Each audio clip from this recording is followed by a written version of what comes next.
Welcome to the Thursday Night 9, your weekly hangout with the Amateur Players Tour.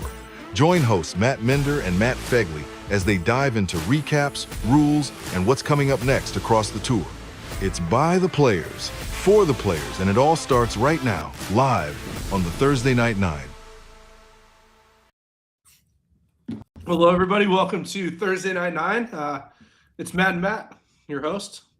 So Matt Mender, CEO, co-founder of the Amateur Players Tour, here with competition czar himself, Mr. Matt Fegley. How are you doing tonight? I'm doing wonderful, man. Every time I watch the intro, I go through it and I'm like, oh, I know who that is. I know who that is. Shoot, I don't know that guy. And it's like one of those where it's like we need the quiz like Right. sometime through is, have you played golf with any of these fine folks? I know, right? Absolutely. Well, it is great to be back in the office for a Thursday Night 9. I mean, last week we were in Kiowa. The week before, I don't even remember where I was. I was on the way to Preserve. So Yes. two great events. Glad to be back in the office. Couple weeks off, although I am heading this weekend down to Myrtle Beach. Go hang out with Jeff Helms and crew. They've got a very large event on Sunday. I need to check in on that. I think it's over 100 players, if I remember right. So he was in the 90 range. Let's find I out. think. It was the dual freeze outs Correct. Everything is rescheduled. between Charleston and Myrtle Beach got rescheduled. Yeah, so 95. A few people have backed off. A little bit of forecast of rain. That's fine. It is what it is. So It's not snow. that's true. Make sure he's got me in. He does. I'm in there. So we're good. Hey, there we go. It's going to be a good time. Looking forward to it. And then also, Larry Lee's got his rescheduled icebreaker this weekend. Definitely better weather than 2 weeks ago Yes. when they legitimately got ice. Like it would have been the icebreaker. It had just been the ice. Yes. It was a little questionable That was on the weather. So we got that going on. got Atlanta. Atlanta's got some stuff. Phoenix has got a big their first Camelback Yes. Cup. I'll tell you Phoenix. honest, I love the Camelback Cup on Wednesdays because it's hump day. Like Yep. I know it's like it shouldn't crack me up, but it does yet every single time. It's good. It was a great little thing that they do out there. He's got 72 for that. Man. Warming up. So No. real quick as we get started, guys that are tuning in, Saturday is Valentine's Day. You still have time. She lets you wait or play golf all year. Yes. All year. Yes. So make sure you take care of her on Valentine's Day. Do not forget. This is Correct. your friendly reminder and membership benefit. We'll tell you on the live before it's Valentine's Day. Oh, I mean, the wife in Good Humor sent me a golf meme thing from Instagram, and it was like, she doesn't play golf, but how do I romantically introduce a simulator into the garage as a Valentine's Day gift? And I was like, I appreciate that you're trying to help me out, but I don't know how I'm going to figure that one out. Completely think it's fair. So Gary's like, I'm golfing Saturday and sending wife to a concert. That's pretty Hey, good. there you go. So, well, we'll jump in. We've had some great times. Kiowa last weekend was awesome. It was my first time playing both of those places. Really? I know it's the first time around it, and I will tell you the Ocean Course was quite a treat. Really, really good design. Definitely not designed for the wind that we played it in. The summer wind would make that place a little bit easier, I feel like. I mean, it would be tough, like in the middle stretch of the round because it's just into the wind for 9 straight holes. But some of those greens that we're trying to hit into when we were into the wind were not designed to take five irons and 4 irons. But it was still so much fun. What a great golf property. You guys got to experience the winter wind problem. The winter wind problem. It was so much fun, though. And Osprey was just fantastic. I absolutely love that golf course. That's awesome. So That is awesome. I'm trying to think. It's been forever, man. It has been years. Maybe I'll make it down next year, assuming we have it again. I haven't got that far yet. I can be honest. I haven't got that far. I can't make anybody blush. I do have a call with someone who oversees about 12 places we want to play on Tuesday, though. So I'm looking forward to that. Somebody somewhere playing some golf. Got it. Fair enough. Absolutely. So we've got good things in store for 2027. I can't believe we're talking about 2027 already. But you wanted to recap Kiowa? I'll let you drive since. Oh, geez. I don't want to announce myself. Oh, well, fair enough. Just saying. Chris, if you'd like, as I bring up the results schedule real quick here in front, the Kiowa. Well, we had the Folds of Honor Friday event. I don't know if we've got the pictures from that, but we did have a fun little event there with Mr. Brett Coddington winning Division I. Nice. We had Chris Denz, might be a theme, winning Division II over our friend and familiar face, Mr. John Wayne Parrish. And Brett Miller, all the way from Colorado, finished third in that one with Mike Vaughter. And then Division III, we had Andre Banks take the victory over Pat Ryan by 2 shots. Larry Barber came down from New Jersey, finished third. So nice job there. Division IV, Dave Funkhauser had a solid victory over David Dick. And Division V, we had John Grider from Somerville take the victory. And then the Mid-Am net was John Grider as well. And the senior net was Mr. Funkhauser. So that covers Friday. Friday, you guys had, was it 48 players out there in the afternoon? 48 players were out there. It was good. A good little fun little warm-up field. And then the weekend was good time. Who had the best outfit on Friday? That's a good question. Got to go through the picture. Sure. Okay, so nobody. I would typically just like guess Chris Miner, but he wasn't there. Okay, he's always got the crazy pants. It's fair. I mean, people participated in the red, white, and blue, but there wasn't anybody that did the, had some kind of hat or something. I don't know. You always get crazy. All right, so Chris, we're not going to delay it. We're just going to give it. So at the Conflict of Kiowa, we have the Division I champion with us live. Oh, boy. Mr. Matt Minder shooting a 158, 80-78, getting the victory over Mr. Taylor Gossett from Oklahoma City by 1 shot. So it's my understanding you had to make a birdie at the end there. 17. Nice. Howling into us. And is that the par 3? That's the par 3. Had to step up and hit a golf shot, and haven't had to attempt that in quite some time. So it was fun to pull it off and then still have the nerves to make the putt. It's always that hard part. It's like, sweet, I hit the 4 feet. Now you're like, oh, now I have to make the 4-footer. Crap. Right.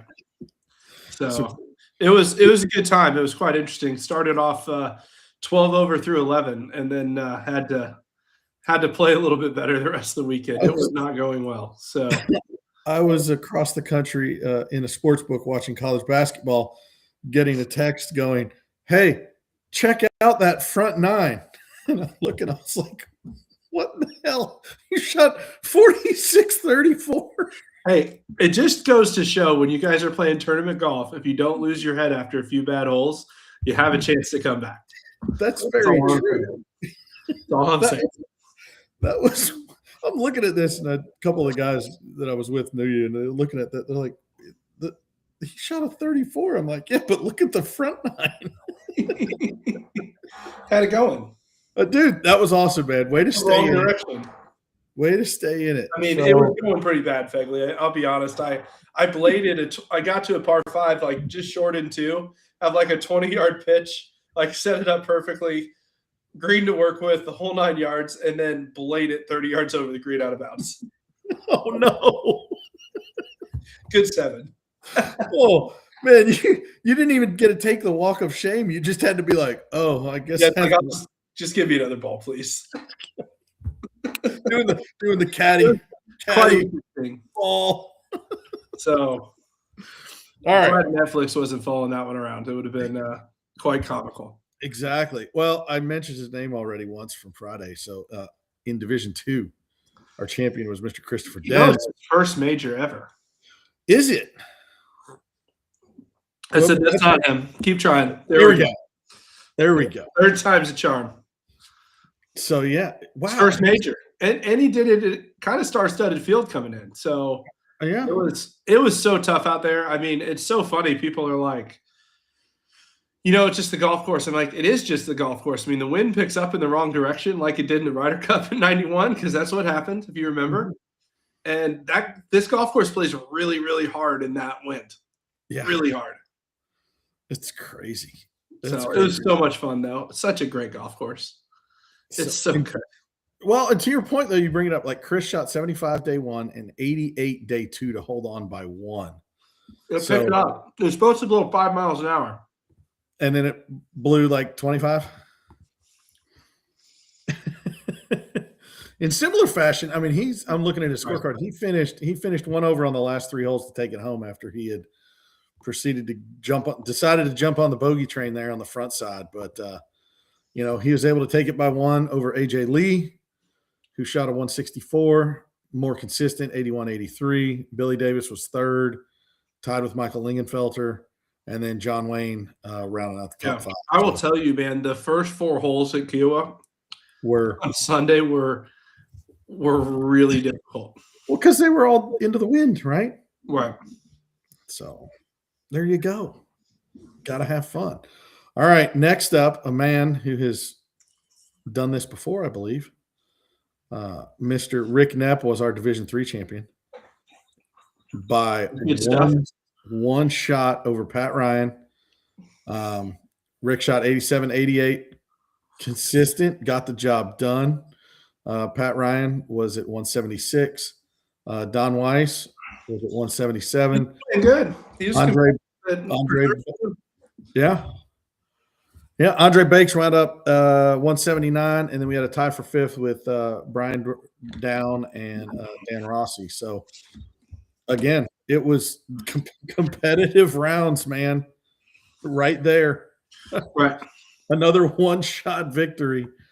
So good to see that. And then Division 4, we had Carl Elliston. It's a good win from Carl. Coming down from New York. And he 87-95, 182. Won by 3 over David Dick, Ronnie Thornton, Dave Parker, and Cody Quattlebaum moving up, showing he is going to be a player to not only play well in D5, but now D4. So congrats to all those guys. Good showings and a good win there. And then moving on to Division 5 to round it out, Frank Romano coming down from New Jersey as well. I like Frank. He's a good dude. Absolutely, man. I think I've met Frank. Yeah, I have met Frank. He's good people. It's the beauty of the pictures popping up here. People. I know, right? Yeah, I know him. But he shot a 96, 102, 198 for a 2-shot victory over John Grider and Billy Jones. So, again, congrats to everybody through the divisions. We're going to go to the Mid-Am net now, which, I can't believe it. You double dipped. 78-74, 152 plus 8 for a 1-shot victory over AJ Lee. Hey, I'm proud of that net 74, baby. That was tough out there. I mean, your net, I hit a lot of Stinger 5-irons, 165 yards on a very straight line. I mean, David Dick played really. Some folks mentioned his round. His 84 second round might have been the most impressive round of the tournament. Yeah, and it netted him a 69, so he was in the hunt there. He wound up finishing 4th. Oh, brutal!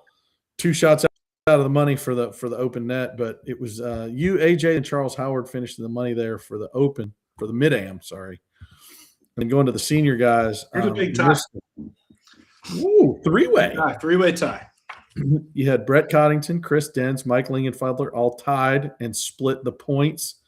And the money that worked out pretty well because Chris maxed out for his D2 win. So Right. So the other two guys got to split those winnings and take home $732. Let's go. That ain't bad at all. And then Rick Knapp and Ronnie Thornton rounding out the top 5 there. Marty Brock and Mike Vaughter also had a check. Pat Ryan, Dan Rossi, Steve Daniels, and Carl Elliston all had some small checks there, Nice. finishing in the top 10. So there were 52 folks in that contest, and 151 7 over at a 3-way tie. So, hey, there we go. I covered it. You did good. So There we go. Not too bad. another one for the net contests. Like when you look at it from a handicap perspective of, Yeah. it's really interesting to see too. I mean, Kiowa is a good bar for how our handicap system works because you're not getting into Kiowa unless you're validated. Right. So when you see it, it looks like that. Everybody that gets into Kiowa because it's a priority exempt kind of place.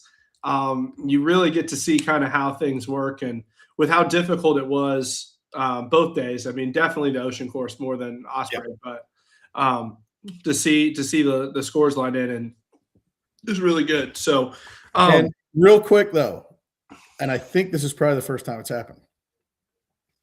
In a net game, everybody complains about being a low handicapper. I have no chance. Blah, blah, blah.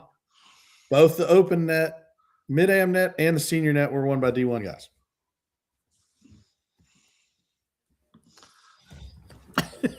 Now we're going to get grief from the D5 guys going, hey, we need to make it 95%, not 90.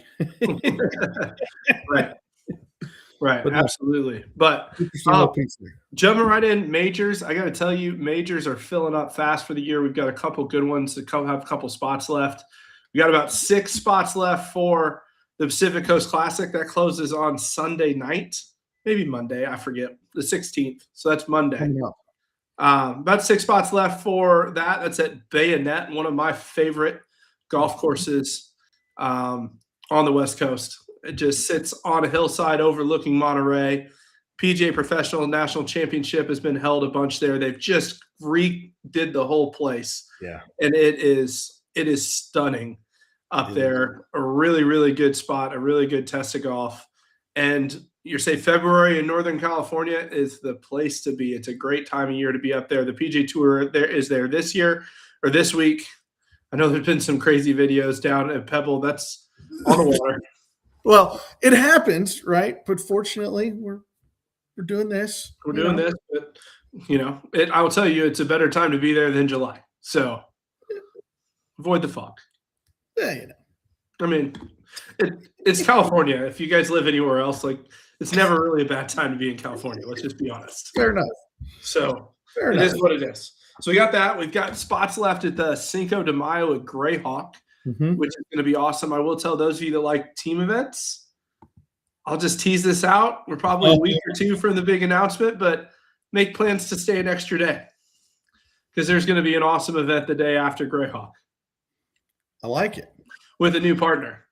I like it. With some awesome gifts, sponsors. It's going to be a fun time. I'll just tell you. Plan Tuesday. Yeah. You could probably fly home. You take a red eye on Tuesday night if you really wanted to. But I would make plans to stay an extra day. It's going to be pretty good. Especially if you like golf courses like Greyhawk. There you go. Pretty good. Just saying. Fair enough. So we got spots open for that. Bedford is sold out, although I will say we added 24 spots for the Friday event. Okay. And 19 of them are gone without saying anything about it. So if you're wanting to play the Friday event, there are 5 spots left. Wow. Yeah, that's really a great weekend at Bedford. Looking forward to that. And then obviously Greyhawk. And then after that, the Players Championship sold out at PGA National. They put a ton of money into that place in the last year. That place is awesome. Annbriar is sold out. I'm trying to get up to 160. So get on the wait list if you want to play there. That's always a fun weekend. And then Big Cedar Lodge, we got about 12 spots left for July 4th. That'll be another special one. So got it. So through July, things are filling up quick. Yes, it's Bears best and Sequoia still have spots. And we kind of skipped over Red Rock because, well, it's sold out in 49 minutes. So 49 minutes. we have received a couple emails into the inbox going, hey, I really looked at that tournament and I'm not allowed to sign up. And it's like, well, there's 140 players and a 40-player wait list, and it's probably not going to happen. It's not. Next year, Black Friday, I guarantee you, Dennis was so skeptical. He's like, man, I don't want to wait till Black Friday to open up. Like, just trust me. We're going to leave it on its spot in Black Friday. It'll be fine. And Dennis is like, I'm nervous. We're waiting. I said, just trust me. And then we're on the live, and like we're still on the live, and it's sold out. He's just like, I need to shut up. Okay. Didn't think that was going to be a thing, to say the least. I know. But I will tell you, from a golf course perspective and a resort perspective, the quality of the rooms, just the quality of the area. I really enjoy St. George. Yep. Like, St. George is a good spot. And Black Desert is phenomenal golf facility. I'm going to actually get to go out and play that this time. So Dennis is making me be a player. So I'm looking forward to being out there. I know, Fegley, you're looking forward to trying to defend your title. So you have the rock. I want the rock. That's the one trophy. It's the one trophy I've never won that I really, really want is that Red Rock. That thing's sweet. So we'll be going after that. North American Championship information coming out, just so you guys know. Write it out, be out next week. Just finalized the last contract like today. So Sweet. Everybody's just waiting to send them. So we haven't completely announced, but we'll get course assignments for day one out. So everybody's going to play one of 4 courses around Phoenix on day one. We've got Los Sendas, we've got Lookout Mountain, we've got Papago, where Arizona State plays, and Aguila, which it might be my favorite muni in Phoenix. I love that place. Really good golf course, really good greens, fun facility. And then everybody's going to play both Weekapaw, Saguaro, and Cholla on Saturday and Sunday, which, by the way, just saw a ranking come out for Arizona Golf, and Saguaro was 1 and Cholla was 4. Okay. So there you go. It's going to be fun. It's going to be a really, really good time. So, and then Senior North American Championship is at the Raptor Golf Course at Greyhawk, which is where they've hosted the NCAA Championships. It's hosted a PGA Tour event. Just got done hosting the Barstool Classic. Really, really great golf course. And then Eagle Mountain for day 2. So switch between those two. And Eagle Mountain, my nickname for it's Baby Troon. There you go. So, and shout out to Sid in the chat. Welcome to the APT. You will have a great time. Yes, sir. Good old guys in Nashville. So we will beat you in the Ryder Cup this year. We're coming to Greystone to get that cup back. I'm just letting you know. So in case you wonder, Sid, if you're meeting some St. Louis people and they're like, we're coming for you, it's not personal. You guys took the Ryder Cup from us last year. We're going to get it back. There you go. At Greystone. It's going to be a good time. So that being said, we'll get some information out about that. What else you got? What do we want to talk about tonight before we get into rules? We covered Kiowa. We talked about the majors. Well, I mean, they're playing at Pebble this week, which is kind of fun. So, you know, it's got a 62. 62 today. Who shot 62? The kid, the amateur guy, Japanese kid. He played really well at I'm going to be You're horrible. really not helping anybody on the live right now with your lack of knowledge. With my lack of knowledge. Well, he was the kid that was winning at last week at the Waste Management. Gotcha. So not bring it up. Matsuyama Hideki? No. I'm going to. At least got Japanese, right? Ryo. I'm going to say Ryo. I give up. I'm going to look it up for myself. You're killing me. I mean, I'm going to mess up his last name. Is it Ishikawa? Insane. See, leave it to, What? See, Nipmo was smart. Oh, yeah, that guy. No idea. Not even going to go for it. Yeah. We need Chris. People are typing his names, but Nipmo was smart and he put. Nobody's telling us. Is that how, or is it I'm assuming that was his point of saying it that way, so we get it phonetically correct. So Yep. thank you. Yeah, Bill wants to say, did you talk about how cold the preserve was? I just want to be like, nobody died. It was much nicer on Sunday. Let's move on. Nobody died. It was I don't know what else to say. It was cold. We shored every, like, I remember walking and we did announcements inside so everybody could sit. We're going over the rules. And I was like, guys, Chris and I have been out riding a golf course at 8:00 this morning, and we're moving every tee that's going to be into the wind. And I want to let you know it's cold out there. And if the wind changes directions, this might be the goofiest golf course setup of all time.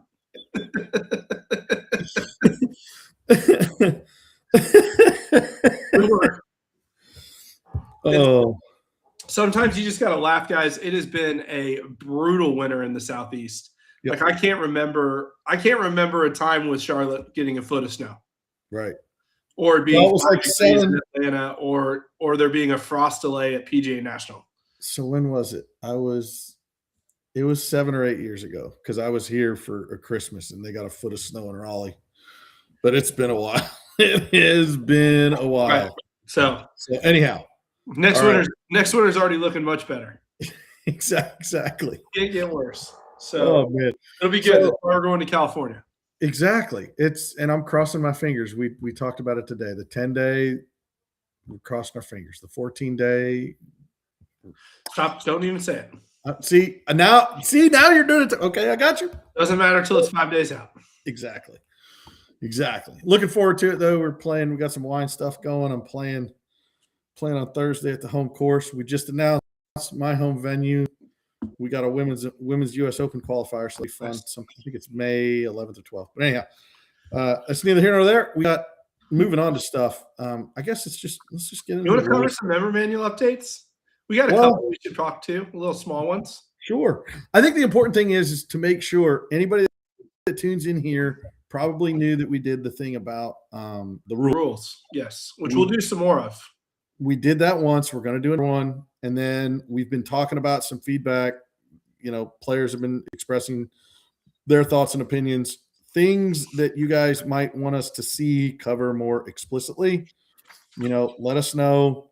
Because the point of this is we just want everybody to be more knowledgeable on how to handle situations, so it just becomes second nature. Yeah. So I think a couple things as we get into it. Number one is, I've been through it. You're going through the certification process here at the end of the month. Mm-hmm. The Chris's are going through it in March, and so we're making an investment in it. But one of the things is we don't want to create a gotcha culture. That's not what we're going for on the rules, and we don't want the culture of everybody running around talking about the one rule that applies once every 15 years that nobody knows about. This is just helping everybody understand how to play the game and how to do it the right way. Right. I know there's a lot of questions, so we're going to continue to talk about it. We're going to educate.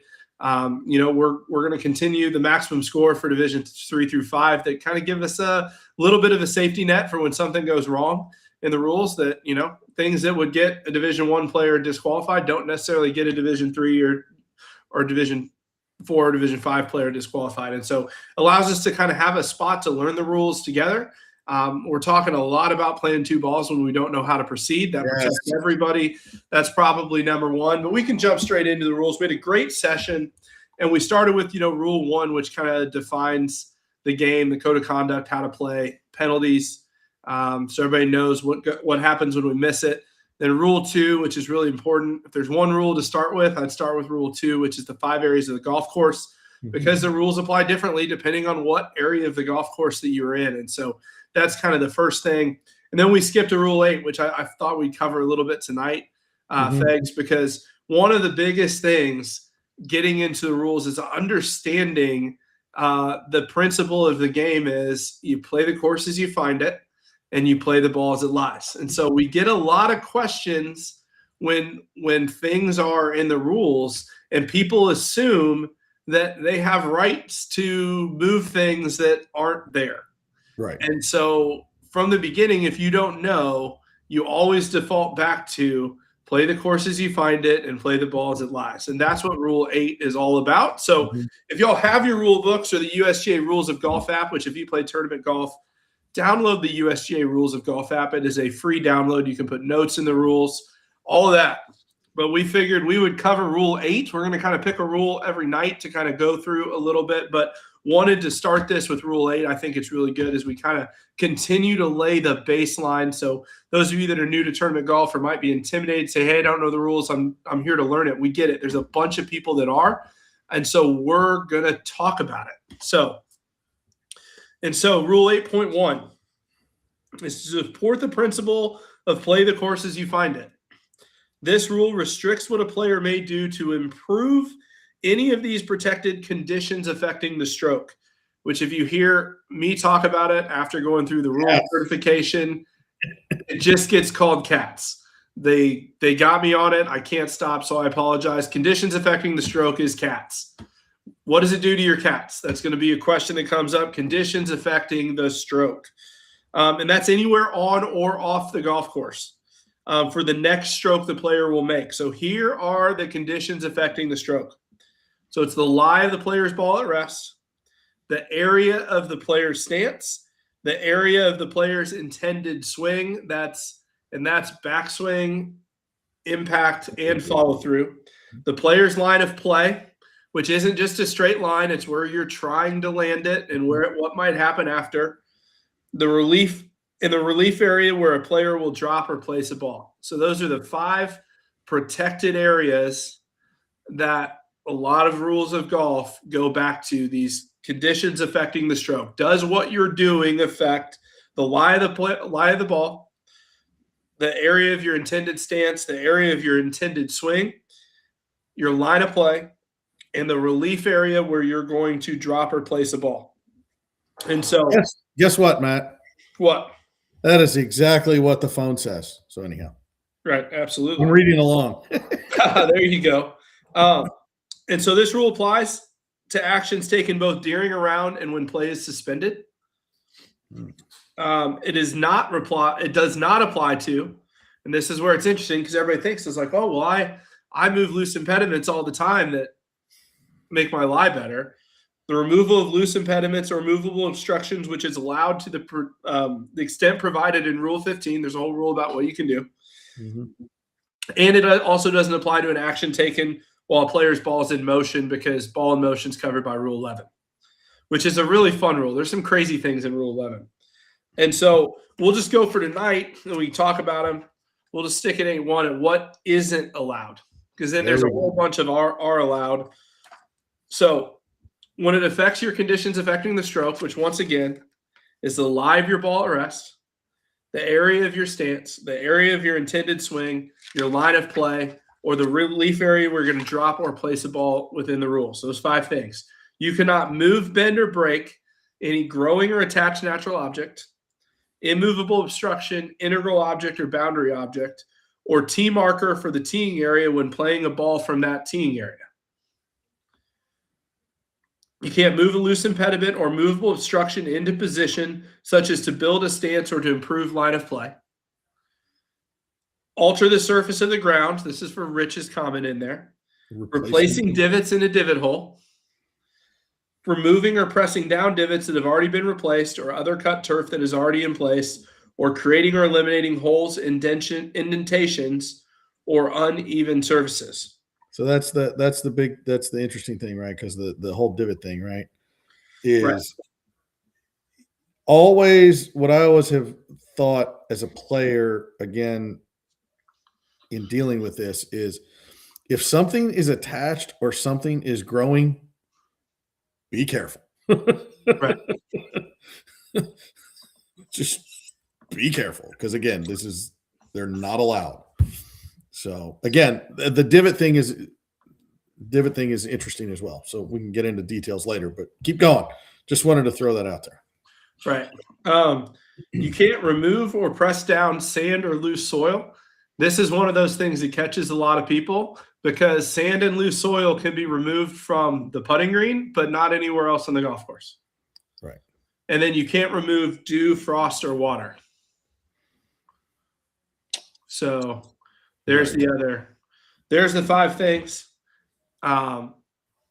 So when things are affecting the conditions affecting the stroke, which keep in mind is line of play, relief area where you drop a ball, lie, stance, and swing.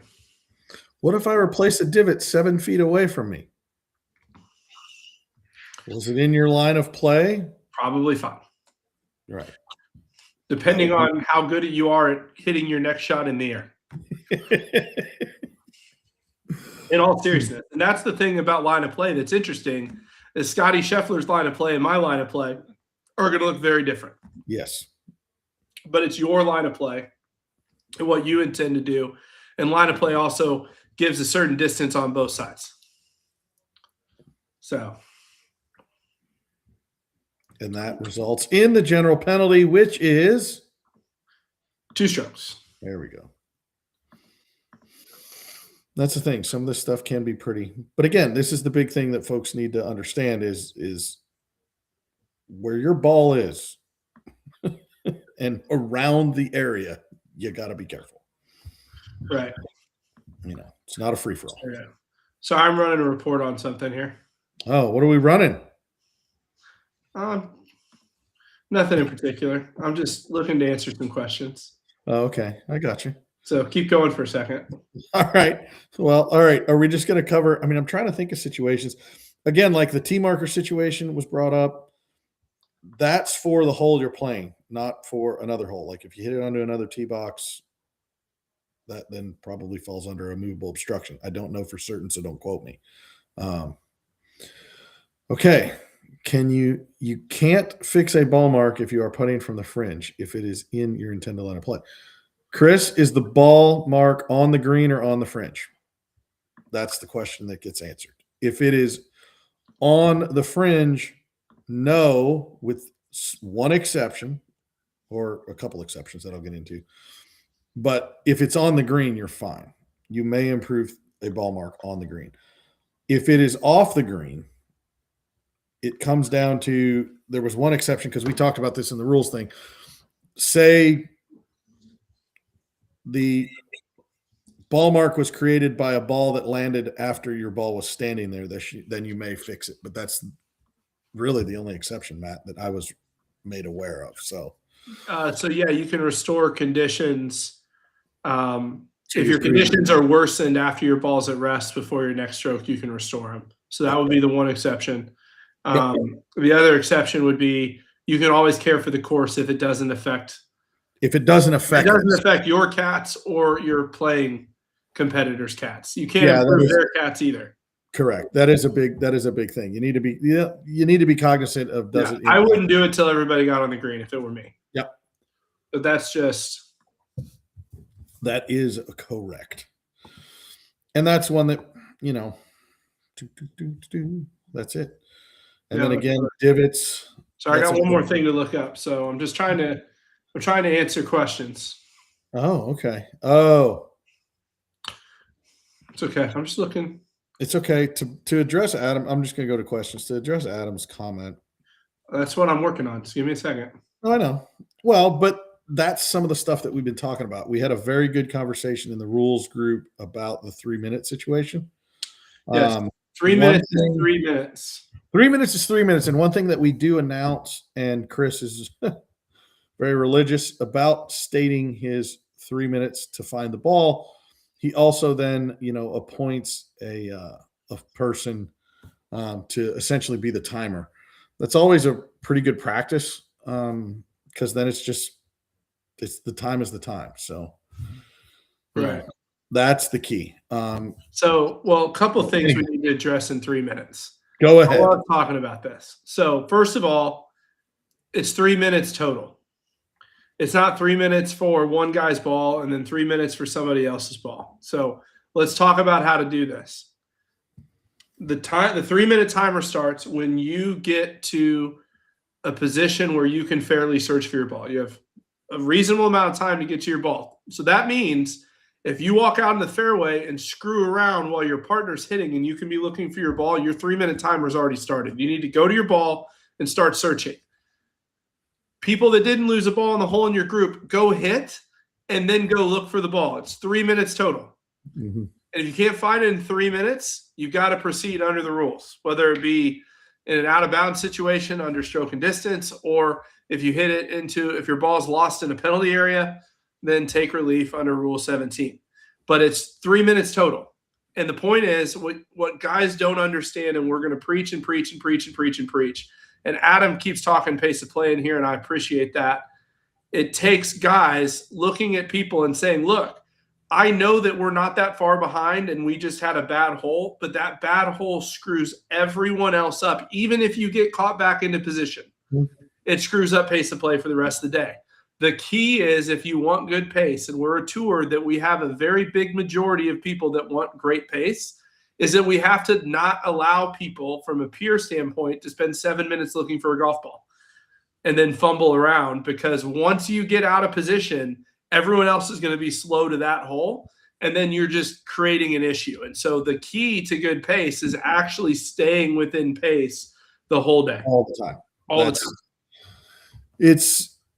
It's that whole thing about Right. trains. It's very difficult for trains to make up time, because once they don't hit their spot, they don't hit their spot. Anyhow, so real quick, I wanted to touch on that as well. So hold on. We'll hit that. If your ball's on, if the ball mark's on the green, you can always fix it 100% of the time. Yes. Can you move loose impediments? In fact, Rule 8.1 says it does not apply to the removal of loose impediments or removable obstructions. Right. So you can move loose impediments if it doesn't affect your cats, as long as the ball doesn't move. Right. But that's the thing that people need to understand is that sand and dirt aren't a loose impediment. I love how people keep asking questions. This is a good question from Matt. So once the ball is found, the player has a reasonable amount of time, even after the 3 minutes, to come over and identify it. Right. So it's not 3 minutes until they identify. It's 3 minutes until it's found. Yep. Everybody's asking great questions. You guys should definitely show up for next time we do a rules. Correct. Because we answered all these, but I'm happy to answer these all day long. Well, no, we didn't answer this. We actually left the teaser because this is on the hard card and we're going to go over it, but we can go over it tonight. So we have model local rule. Let me see if I still have it open. It's F5, right? I believe it's F5. Here, I can pull it up right now. Stall for me. Pull up F5. Let's see if I remembered it right. So, committee procedures. Now, while we're looking for that, I do want to talk about something briefly. This is why we're focusing a lot on making sure that red penalty areas are understood and how to play.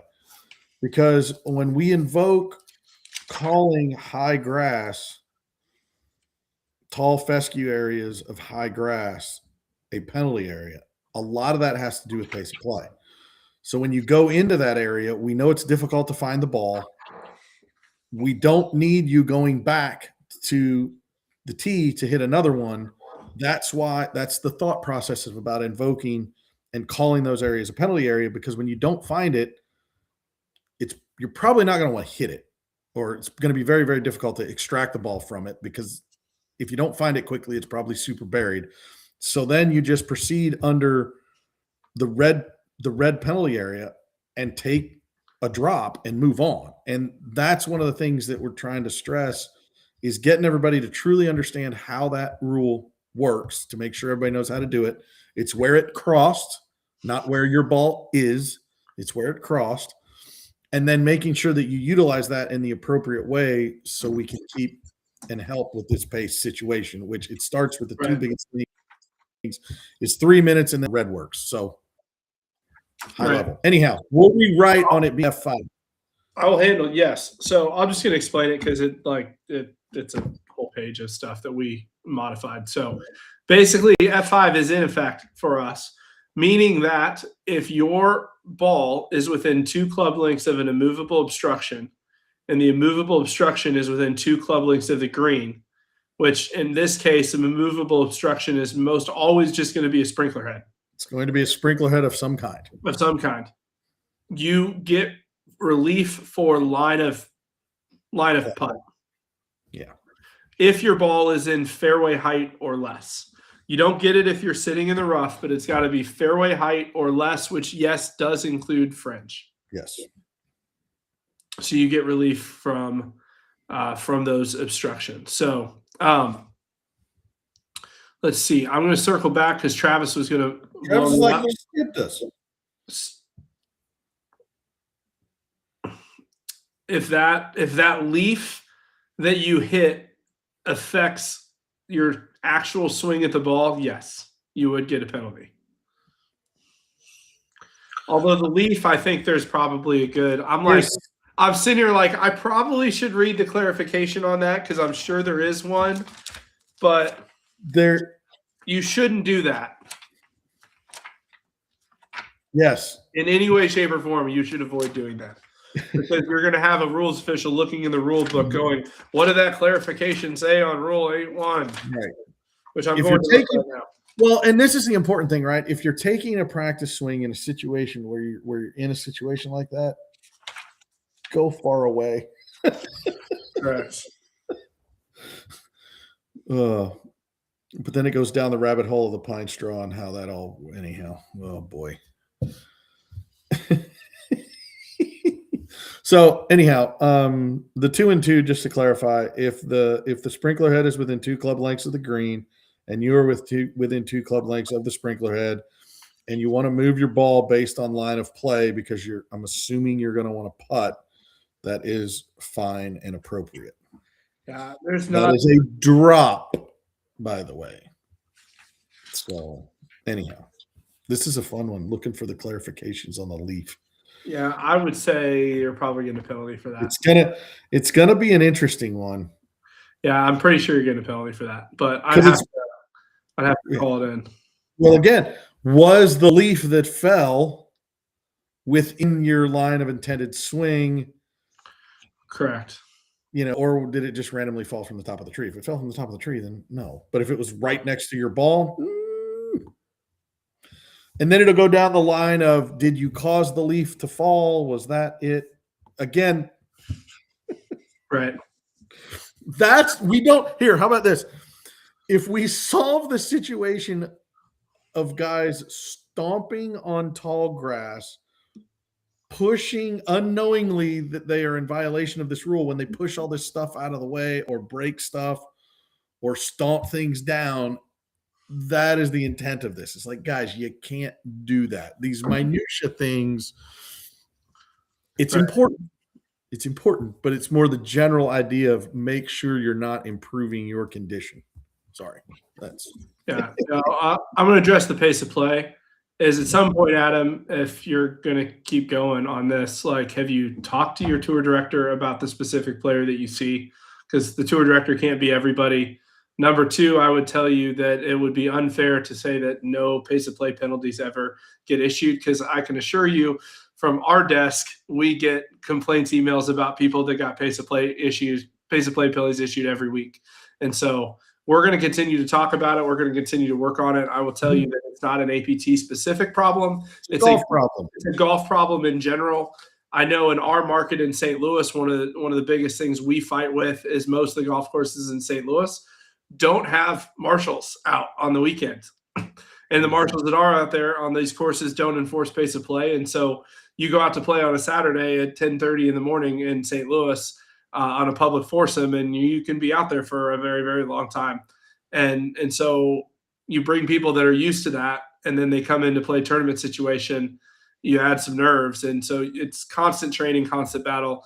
We're going to continue to teach about it. We're going to continue to monitor it. I don't know if you've been to our majors. I'll tell you, we got everyone around Kiawah walking in a very good amount of time. In fact, the caddies were all shocked because they're like, you beat our normal pace of play, even in the back of the group. And when you guys were out there, we did a double tee. The golf course was busier than it normally is. So we are monitoring, we are watching it. We are training our chapter owners.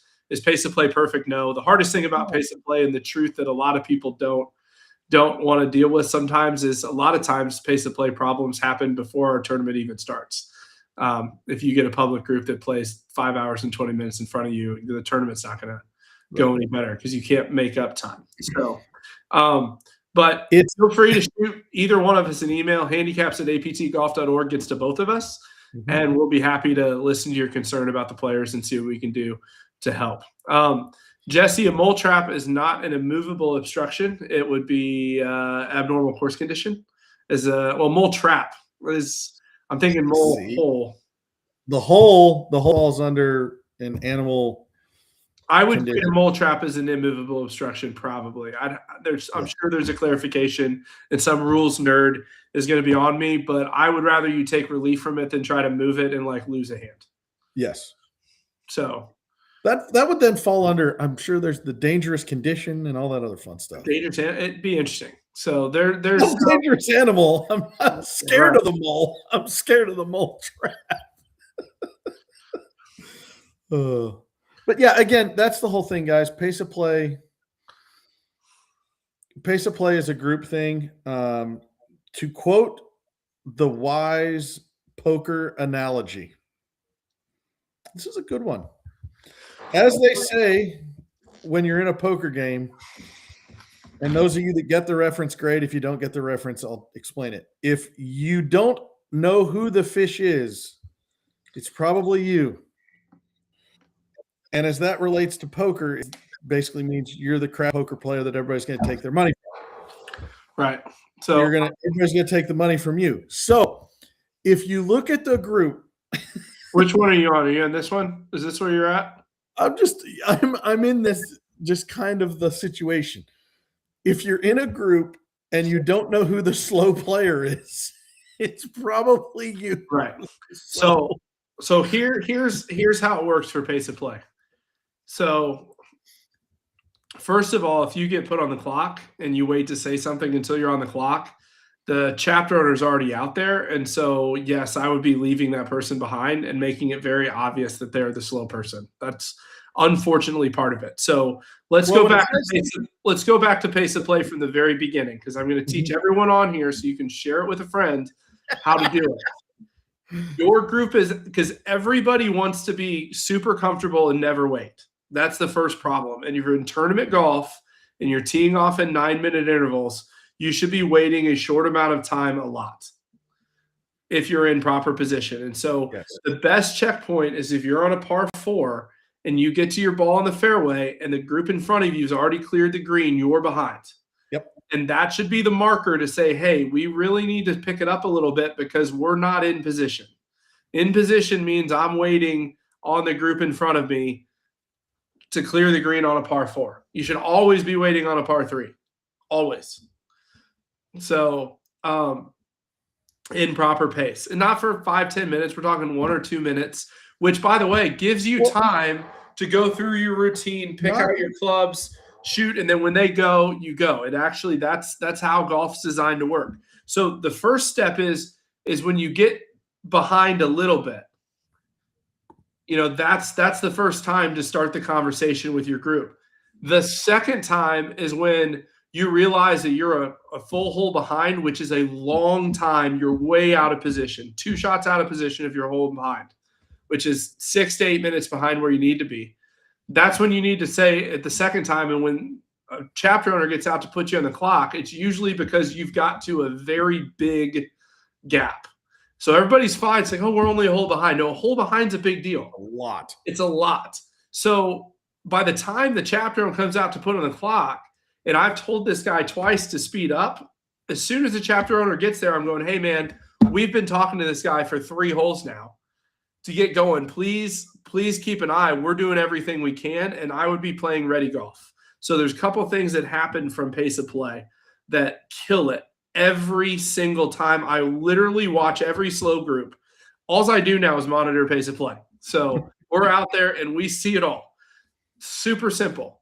Stop sitting in your golf cart to record scores at the end of the hole. That's the first thing. And second, if you have the honor when you get up, if you're going to play honors, I think you should play ready golf minus a birdie. If you want to know why Division I guys typically a lot of times are the fastest, because they never play honors unless there's a birdie. Ever. It's ready golf. Let's go if you're ready. But if you're playing honors, I'm totally good with that. If you're playing honors and you have the honor, get your butt out of the cart and hit the tee shot. Right. Sitting around, marking down scores before you go to the next tee. When when you get your butt in the seat at the golf cart at the green, you drive to the next tee. If you have the honor, you tee off first while the person has the honor is teeing off, write your scores, and then vice versa. That literally saves you, just that alone, 2 minutes a hole, which is 36 minutes of golf course time. The other one is stop sitting in your cart while your partner's hitting their ball in the fairway. If you're driving the golf cart, your job, even if they're closer to the hole, is go drop them off at their ball. Let them grab a couple clubs in the rangefinder. They say good, then drive to your ball, and you both hit. That'll save you 2 minutes a hole as well. And here's the thing. That was a wonderful. I'm just saying. That's all it is, guys. I promise. That's all it is. Well, again, you're bringing up. Did you at one point bring up someone's pre-shot routine? Did you talk about how long it took to read putts? No. Pace of play, the majority of the issues are all created by all the other activities besides. This is funny. We waited on every shot. Yes. But thank you for playing, Brett. You would have known that had you been able to see our group. Oh. But no, that's the thing. It's like, again, it comes down to this, right? Like, and some of the things is we've kind of started to discussing live score, all this other stuff, right? If the person doing live score is not the person to go hit first, right? The person, if you have the honors, know that I made birdie, guys. I'm going to grab my driver and go. And then I'll write down my scores. If you're doing the live score, guys, don't wait around for the guy or gal that's doing live score to hit. Get up to the tee and hit. You're doing live score. There is some expectations there. The group has to work together as well to make it work. So, pick up someone's club, be the guy that grabs the flag, like all that, just the simple etiquette stuff. It's never like continuous putt. When you're a foot from the hole, just make it. Says talking to a guy who's known to miss 18 inches, but science. The less you think about 18-inch putts, the more of them you'll make. Correct. But the key being is it's yes, it does matter. You don't need to take 4 practice swings before you hit all that other fun stuff, but that's not what leads to you getting behind. You get behind because you sat in the cart, you dropped him off, or you didn't drop him off, you waited, you didn't even pull up your yardage. Almost never the routine. Right. Of actually hitting a golf ball. It's everything you do. Like, what's my cart path only rule? Right. 3 clubs at least. 3 clubs in your rangefinder. Anytime you have to walk somewhere, 3 clubs in your rangefinder. And there's different scenarios. Like, for example, when we were at Osprey, we were playing number 3, which is a par 3 over the marsh. Taylor hits a ball. We think it's in the bunker. Doesn't clear the hazard. He's got to go back to the drop zone. All the rest of us are on the green. So while he's driving back to the drop zone, I went ahead and putt. Jeff went ahead and putt. When he got back there, we put the flag in, got out of the way. He hits again. Mazzotti putts. I tap in. He gets to the green. We didn't lose any time. The problem is in tournament golf, so many times people freeze, and we're just going to wait for him to drive back 150 yards to the drop zone, hit, come up, mark his ball, and then go. That's 3 to 4 minutes. And so and like, people don't think that professionals do that, but I've watched him do it at the Masters. Yeah. Especially on 13. They'll chip it in the water and have to go back to the drop zone. The other guys in the group will putt while they're figuring it out, so you stay in position. Like, the biggest thing about competitive golf and all the time is just stay in position. It's not okay to get 2 holes behind and then catch up. The goal is you just want to constantly stay. And this is one of those things that there's a couple reasons for it. One of the biggest reasons, I think, is the use of golf carts. If you look at how golf and pace works, like, walking is much easier to keep pace. Yep. So the problem is with golf carts, if you do stupid things, you get behind. And literally, it's just understanding golf cart etiquette and all of those things. Like, we can't preach it enough. we're going to continue to preach it. Like what I typically don't take is the whole, well, it's just a problem on it. It's not a problem just on APT. It's a problem everywhere. In fact, we've had some pretty good pace so far, and certainly in majors getting around. At the same time, if you have a 120 player shotgun, you're not going to play in 4.5 hours. You're giving up a little bit of time on a round to get everybody in the warmest part of the day. So there are those type of things, but in a straight tee start, 4.5 hours is an eternity of time to finish a round of golf. Yep. And to address Travis's point, yes, that is the other very difficult thing. I mean, as somebody that has monitored pace of play and has seen it, there are attitudes. I'm not behind. I'll be the judge of that. Once somebody is involved from the committee standpoint, it's time to go. So, but yeah, I totally understand. And that's something that we want to address here, right? Not once in this discussion. I mean, we did bring it up. I brought it up. But the majority of the things have to do with everything outside of your pre-shot routine and feeling rushed. Yeah. It's all the other stuff. If we continue to work together on the other stuff, go to the cart, drop the player off, or go to the cart, drop the cart. I mean, here's another thing that I see people do, right? If you drive to the ball, no, this is an important one. If you drive to the ball and you're in a weird spot, right, where you don't want if you drive the cart towards your ball, right, you're going to then be in the way. Well, guess what? You don't have to drive the cart. Grab your 3 clubs, start walking over, take your rangefinder, hit the number while you're walking up, getting a rough idea. And as the play improves, you're already walked up there. He's putting the clubs in the bag, and he or she, your fellow cartmate, and then they can drive up to pick you up. You've already hit. Right. You don't have to wait. You can play ready golf and stay ahead without being disrespectful or rude. Like if you'd have watched Jeff and I both did it in our group at Ocean, is after we hit our shot, if we're waiting on something, I'm walking up the side of out of view. Like my group didn't even know I was there. And so by the time we got to the ball, Caddy's hustling to get there. I'm already at the ball with a rangefinder. I already know my yardage. I pull a club and you're able to play. I mean, if we didn't run into the back end of the other train, we'd have been done walking the Ocean course in brutal winds in 4 hours and 25 minutes. Yep. So it's interesting. But I will tell you, if you're new, especially when you show up at national events or St. Louis events, you'll learn this. My trigger word and Chris's trigger word, the monitor pace of play, is telling me that the group behind you is not pushing you. Yes. The group behind you is my problem. The group in front of you is your problem. And if the group behind you, if you're behind and the group behind you isn't pushing you, all you're doing is make their terrible pace look better because you're becoming the problem.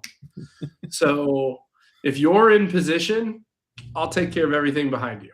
That's the whole deal when we monitor pace of play. And that's the key to working together to make sure it stays good. Yep. We should do maybe we'll do a video. Just get you back. We'll watch our club. We'll do a video. It'll be fun.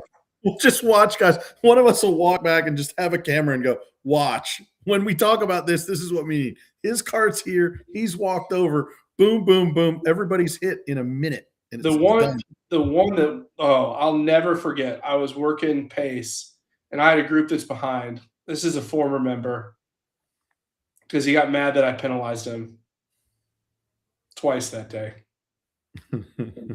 maybe 3 times. Chris is probably sitting backstage like, "Who are you talking about?" He'll know. And we're sitting on number 7 at Winghaven, which you kind of have to drive up a cart path. Kind of it's through a neighborhood, gets the tee. So I'm sitting there. They don't know I'm there. I'm about 200 yards down the fairway, kind of in the trees, and they're about a hole and a half behind. And I literally, those 4 pulled up to the tee, and 2 minutes and 13 seconds later, because I was timing them, the first person got out of the cart.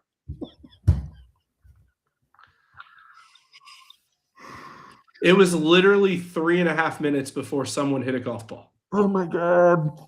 and multiply that times 18, and you wonder why they couldn't do it in less than 5 hours. That's 30. Oh my God. But I think the important thing about pace of play is this.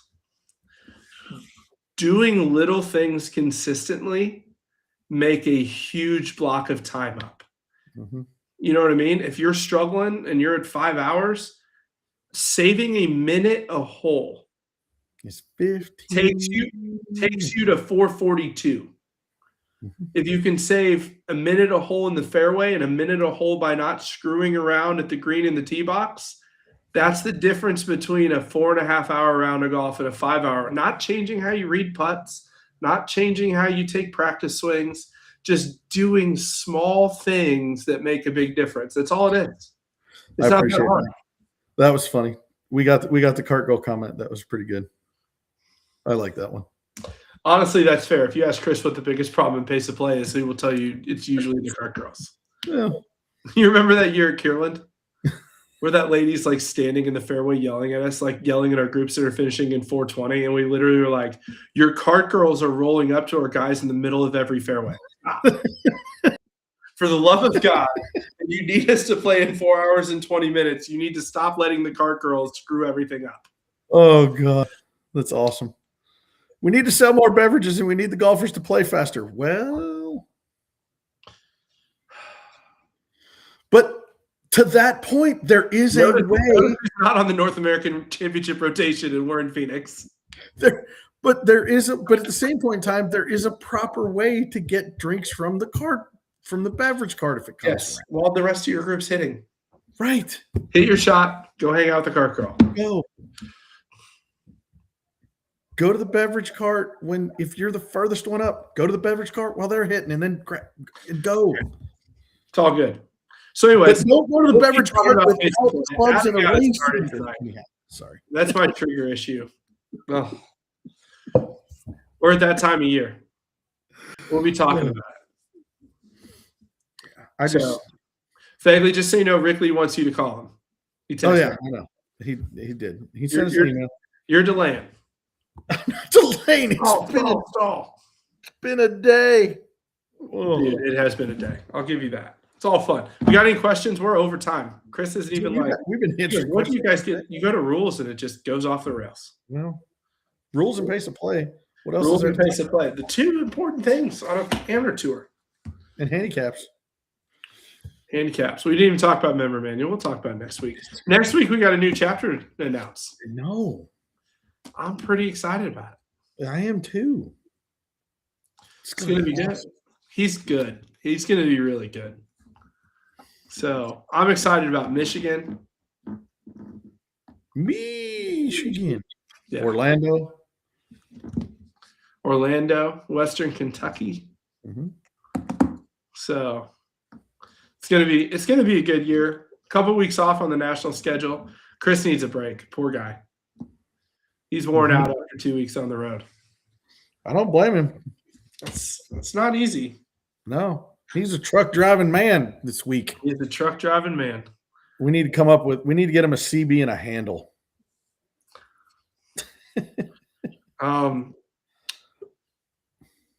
I can't answer that question.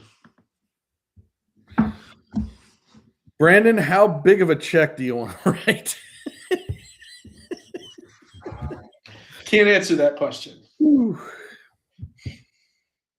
You might have had some drinks with my boy Bray Garski from Pinehurst at the PGA show, though.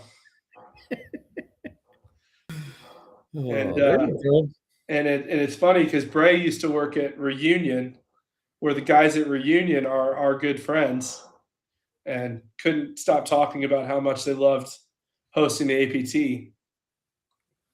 So there might have been a guilt trip given by Reunion to Bray about hosting the APT. So we'll see. Should be fun. We just can't go in January or February. We might get snow-covered greens. Sorry. We're not going to January, February. Trust me. If we go to Pinehurst, I won't be worried about snow. I'll tell you that much. Yeah. More like hydration. So, yeah, we need a water sponsor for that event. Get liquid death. Yeah, be fun. So what's the 20 on that lizard? I have no Or idea what decide. that even means. 20 on that lizard. I'm looking in your background. There's no lizard. Do I have a lizard? I said I have a Jersey got me this. What is this? It's a damn Oh, it. the damn it doll. Yes. So but I don't see a lizard. Oh God. Good times. So we're having some fun, but we'll look forward to Chad next week. It'll be Thursday. We'll be back, be in the office, which will be good for a couple weeks. Yeah. So I'll Yeah. tell you, Thursday at Bayonet probably won't be doing a live. That'll be a night off on the 26th. We'll be in person. I'll have been in Napa all day, God, that's right. so we'll not be talking after 5 o'clock. So, Good Anyways. point. anyways, but we'll be back next Thursday. New chapter. We've got one last thing. The pre-events for Annbriar, Big Cedar, and Sequoia open tomorrow. Sorry, I finally got what our listener comment was. 20 years at UPS, transportation. We'll leave it alone. Anyways, Chris, take us out. Begley is no longer capacitated to be able to do this live. We'll see you all next week.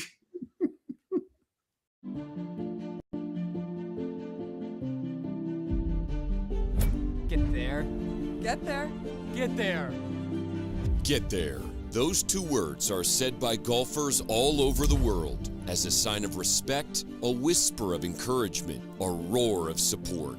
It's what we say to our competitors, our loved ones, our heroes. It's what we say to ourselves. Get there. At Worldwide Golf, we're like you. We strive to improve our game, to elevate our standards, and transcend our limits. Our commitment is to the journey, to the tradition, and to the spirit of golf that unites us all. Since 1963, Worldwide Golf has been there to supply golfers with the equipment and apparel they need to drive their journeys forward. With over 100 retail locations spread across 10 retail brands and the best golf e-commerce websites, we have exactly what every golfer needs for however they choose to play. All of this done to help golfers who want to be their best get there.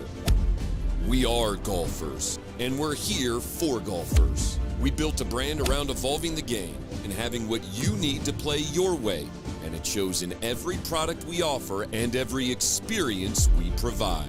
Our goal is singular, to help you get there. Though the game may change, our mission remains. To stand beside you, to grow with you, to celebrate every victory and learn from every shot.